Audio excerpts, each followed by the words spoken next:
हमारे चैनल को सब्सक्राइब करें और बेल आइकन को दबाना ना भूलें।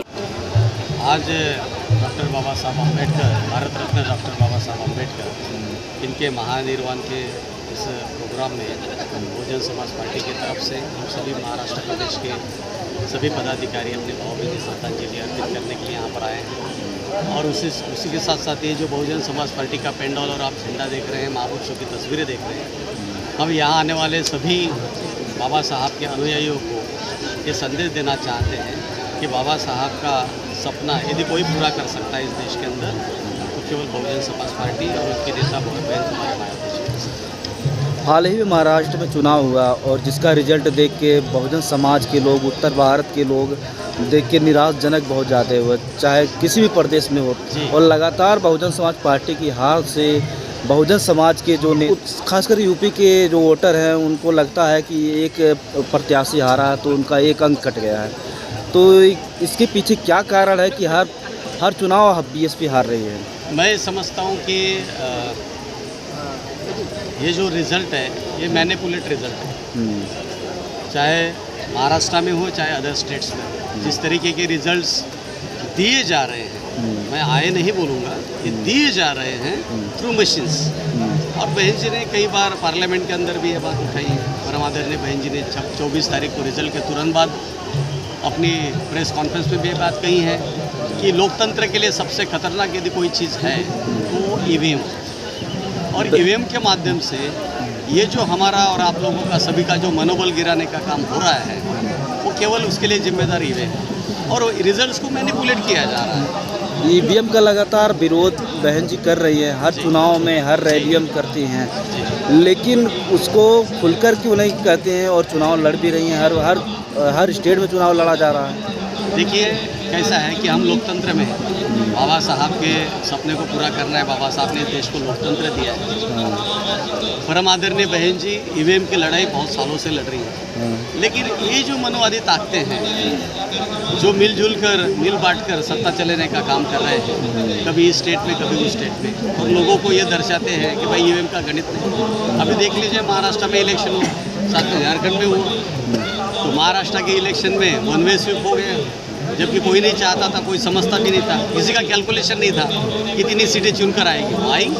वही दूसरे तरफ झारखंड में देखिए, झारखंड में उन्होंने कांग्रेस और बाकी गठबंधन को दे दिया। ये सोची समझी साजिश के तहत ये काम चल रहा है हमारे देश में, और उनको मालूम है कि उनका प्रतिस्पर्धी, उनका विरोधी यदि कोई है तो वो कोई केवल बहुजन समाज पार्टी है। क्योंकि बहुजन समाज पार्टी ना केवल एक राजकीय पार्टी, ये एक मिशन है बाबा साहब के विचारों को आगे बढ़ाने का, फुले और शाहू के विचारों को आगे बढ़ाने का, और इसलिए हमें रोका जा रहा है मजबूरन। पहले धांधली होती थी चिट्ठियों के माध्यम से, बैलेट के माध्यम से, हमारी पेटियाँ कहीं गायब कर दी जाती थी इनके गुड्डे बावलियों के माध्यम से।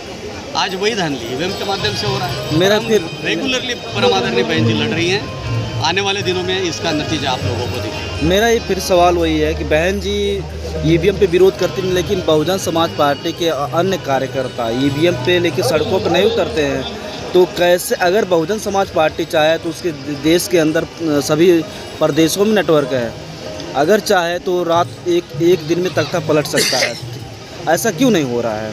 आपको शायद मालूम होगा कि इसके पहले भी बहन जी के प्रमुख मार्गदर्शन एवं नेतृत्व में ईवीएम के खिलाफ धरना प्रदर्शन से लेकर सारी चीज़ें लड़ी गई। महाराष्ट्र के अंदर भी हुआ, हमने धरना प्रदर्शन भी किए, बाकी भी आंदोलन किए।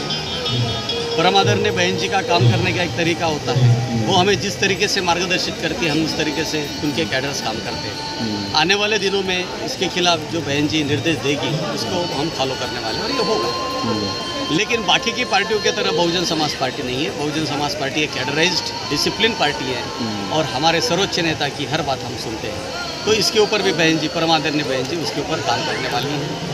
और 24 तारीख के उस पीसी से आप समझ सकते हैं कि बहन जी किस तरीके से इस इशू के ऊपर बहुत गंभीर हुई है। उत्तर प्रदेश में एक और नेता जो बहुजनों के वोट दो भागों में बांट दिया है, खासकर चंद्रशेखर का हम नाम ले रहे हैं।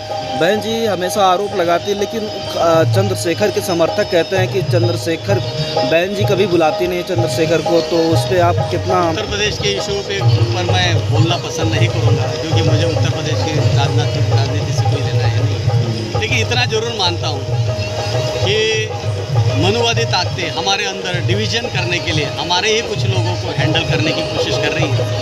यदि ऐसा नहीं होता तो जहाँ पर हमारा नगीना में लोकसभा का कैंडिडेट प्रत्याशी था, चुनकर आया था इसके पहले, वहाँ पर बीएसपी को इतना कम वोट होना ये पॉसिबल नहीं है। ये सीधा सीधा गणित है कि बाकी सारी पार्टियाँ, चाहे कांग्रेस हो चाहे बीजेपी हो, आपस अंदर मिलकर, चाहे सपा हो, वहाँ पर बहुजन समाज पार्टी को हराने का काम किया और अपने वोटों को डाइवर्ट किया और उस आदमी को जिता के दिया। इसके कारण ये जो माहौल बना है, ये माहौल महाराष्ट्र में भी वही माहौल है। बहुजन समाज पार्टी के खिलाफ बाकी लोगों को हैंडल किया जाता है, वैसे ही उत्तर प्रदेश के अंदर बहन जी के खिलाफ कुछ लोगों को हैंडल करने का काम हो रहा है। प्रदेश की जनता कहती है कि जब चुनाव आते हैं बहुजन समाज पार्टी के कार्यकर्ता तभी निकलते हैं, तभी आते हैं, जब तक बीच में उससे पहले आते नहीं हैं। कितनी सच्चाई है? ये तो बहुत गलत और ये चीज़ है सही जो भी आप है। सुन रहे हैं। ये सही भी है सर। और मैं आपको बताना चाहता हूँ कि केवल बहुजन समाज पार्टी के कैडर है जो आए दिन, चाहे नुक्कड़ मीटिंगें हो, चाहे सभाएं हो, चाहे कैडर्स हो, चाहे सोशल प्रोग्राम्स हो,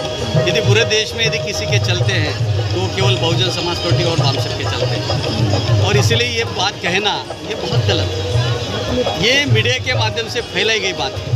अपना पर हमारे लोग सोशल मीडिया को, प्रिंट मीडिया को, इलेक्ट्रॉनिक मीडिया को मानते हैं, उसके ऊपर अपना मत बनाते हैं, जबकि उन्हें मालूम होना चाहिए कि इसी महाराष्ट्र की भूमि में पिछले 2.5-3 महीने में हमारे 700 से ज़्यादा कैडर लगे, लेकिन हम कोई आपको ढिंडोरा थोड़ी पिटेंगे कि भाई हम कैडर कर रहे हैं। ये तो एक सीक्रेट काम होता है जो कर रहे हैं, आप लोगों को नहीं मालूम। हम जन सामान्य पे जा रहे हैं। बहुजन पत्रकारों को भी तो नहीं बताते हैं सर आप लोग? क्यों बताएंगे भाई? बहुजन पत्रकारों का काम है कि वो हम जो काम करते हैं उसको आपने तलाशना चाहिए।